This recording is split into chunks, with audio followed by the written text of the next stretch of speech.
بسم اللہ الرحمن الرحیم۔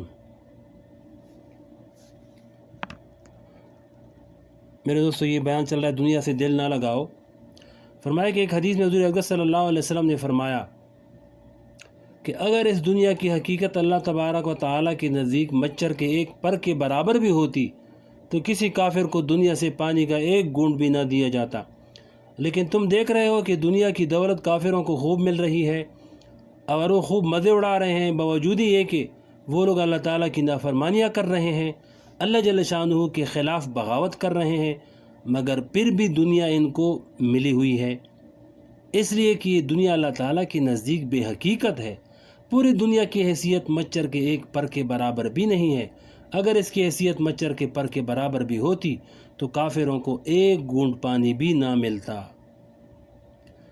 حضور اقدس صلی اللہ علیہ وسلم نے یہ بات صحابہ کرام کے دلوں میں بٹھا دی کہ دنیا سے دل مت لگا لو، دنیا کی طرف رغبت کا اظہار مت کرو، ضرورت کے وقت دنیا کو استعمال ضرور کرو لیکن محبت نہ کرو۔ یہی وجہ ہے کہ جب دنیا صحابہ کرام رضی اللہ اجمعین کے دل سے نکل گئی تو پھر اللہ جل شانہ نے ساری دنیا کو ان کا غلام بنا دیا۔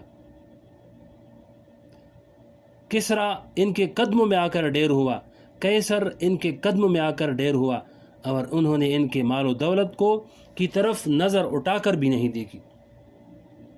حضرت عمر رضی اللہ تعالیٰ عنہ کے زمانے میں حضرت عبیدہ بن جراح رضی اللہ تعالیٰ عنہ کو شام کا گورنر بنا دیا گیا، اس لیے کہ شام کا اکثر علاقہ انہوں نے ہی فتح کیا تھا۔ اس وقت شام ایک بہت بڑا علاقہ تھا۔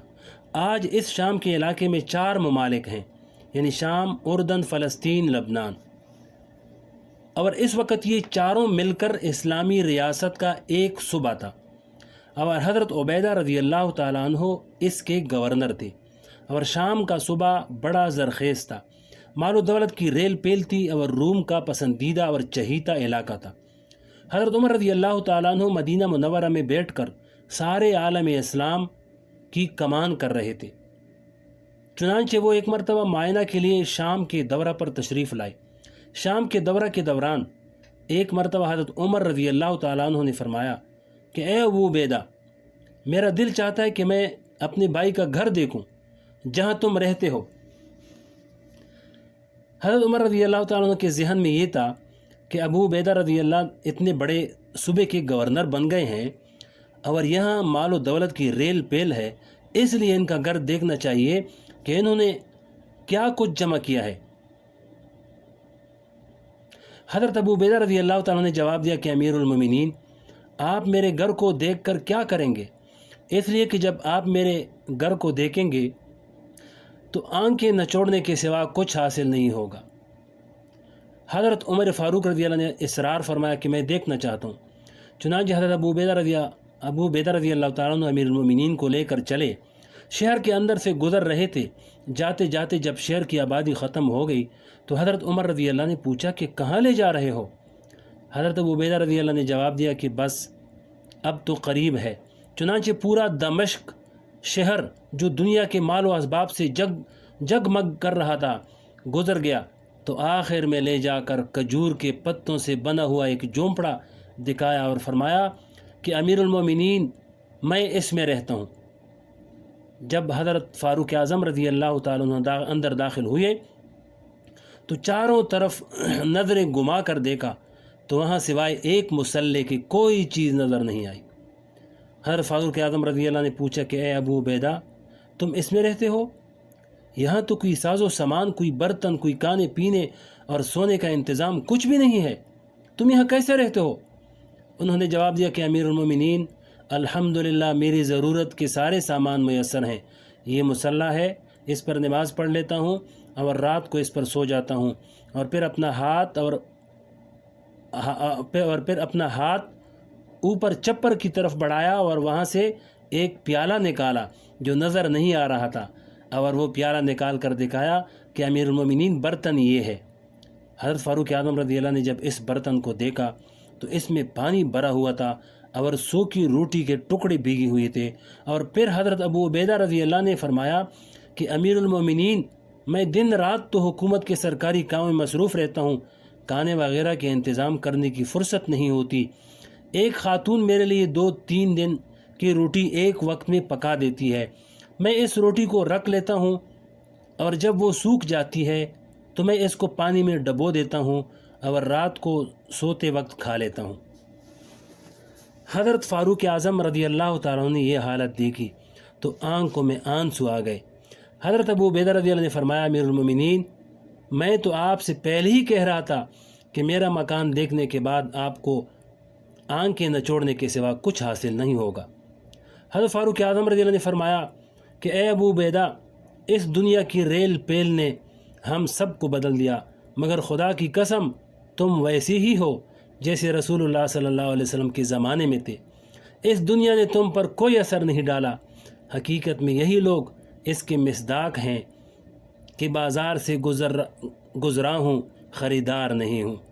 ساری دنیا آنکھوں کے سامنے ہے، اس کی دلکشیاں بھی سامنے ہیں اور اس کی رعنائیاں بھی سامنے ہیں، اور دوسرے لوگ جو دنیا کی ریل پیل میں گھرے ہوئے ہیں وہ سب سامنے ہیں، لیکن آنکھوں میں کوئی جچتا نہیں، اس لیے کہ اللہ جل شانہ کی محبت اس طرح دل میں چھائی ہوئی ہے کہ ساری دنیا کی جگمگ کرتے ہوئے مناظر دھوکہ نہیں دے سکتے۔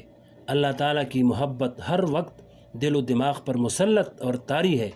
ہمارے حضرت مجذوب صاحب رحمۃ اللہ فرماتے ہیں،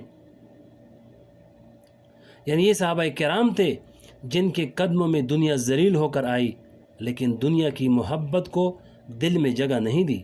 حقیقت میں یہ نبی کریم صلی اللہ علیہ وسلم کی تربیت تھی۔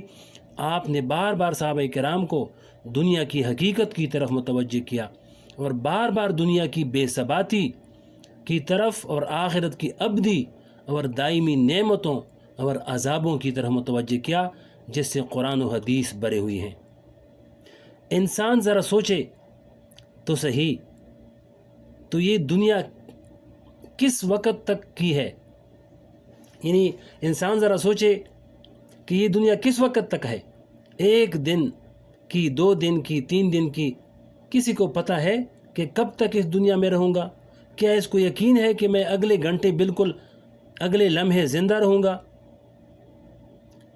بڑے سے بڑا سائنسدان، بڑے سے بڑا فلسفی، بڑے سے بڑا صاحب اقتدار یا کوئی صدر وزیر یہ نہیں بتا سکتا کہ اس دنیا کی زندگی کتنی ہے، لیکن اس کے باوجود انسان دنیا کا ساز و سامان اکٹھا کرنے میں لگا ہوا ہے اور دن رات دنیا کی دوڑ و دھوپ لگی ہے اور صبح سے شام تک اسی کا چکر چل رہا ہے، اور جس دن بلاوا آئے گا سب کچھ چھوڑ کر چلا جائے گا، کوئی چیز ساتھ نہیں جائے گی۔ لہذا قرآن کریم کی یہ آیت وَمَا الْحَيَاةُ الدُّنْيَا إِلَّا مَتَاعُ الْغُرُورِ یہ بتا رہی ہے کہ دنیاوی زندگی دھوکے کا سودا ہے۔ اس دھوکے کے سودے میں اس طرح نہ پڑ جانا کہ وہ تمہیں آخرت سے غافل کر دے۔ اس دنیا سے ضرور گزرو مگر اس سے دھوکہ نہ کھاؤ۔ اگر یہ بات دل میں اتر جائے تو پھر چاہے تمہاری کوٹیاں کڑی ہوں، بنگلے ہوں، مل ہوں، یا دنیا کا ساز و سامان ہو یا مال و دولت ہو اور بینک بیلنس ہو، لیکن ان کی محبت دل میں نہیں ہے تو پھر زاہد ہو الحمدللہ، پھر تمہیں زہد کی نعمت حاصل ہے۔ امام غزالی رحمۃ اللہ علیہ فرماتے ہیں کہ سب سے زیادہ خسارے کا سودا اس شخص کا ہے جس نے دنیا میں کمایا تو کچھ بھی نہیں اور قلاش ہے مگر دل میں دنیا کی محبت بری ہے، تو اس شخص کو زہد حاصل نہیں ہے، اس کو زاہد نہیں کہیں گے، اس لیے کہ دنیا کی عشق و محبت میں مبتلا ہے اور ایسا شخص بڑے خسارے میں ہے۔ زہد کیسے حاصل ہے؟ اب سوال یہ ہے کہ یہ چیز کیسے حاصل ہو، زہد کیسے حاصل ہو جائے؟ اس کے حاصل کرنے کا طریقہ یہ ہے کہ انسان قرآن و حدیث کے ان ارشادات پر غور کرے اور موت کا اور اللہ جل شانہ کے سامنے پیش ہونے کا مراقبہ کرے، سوچے اور آخرت کی نعمتوں کا، آخرت کے عذاب کا، دنیا کی بے ثباتی کا مراقبہ کرے اور سوچے، اور اس کے لیے روزانہ 5-10 منٹ کا وقت نکالے۔ اس سے رفتہ رفتہ دنیا کی محبت دل سے ختم ہو جائے گی۔ اللہ جل شانہ ہم سب کو دنیا کی حقیقت سمجھنے کی توفیق عطا فرمائے۔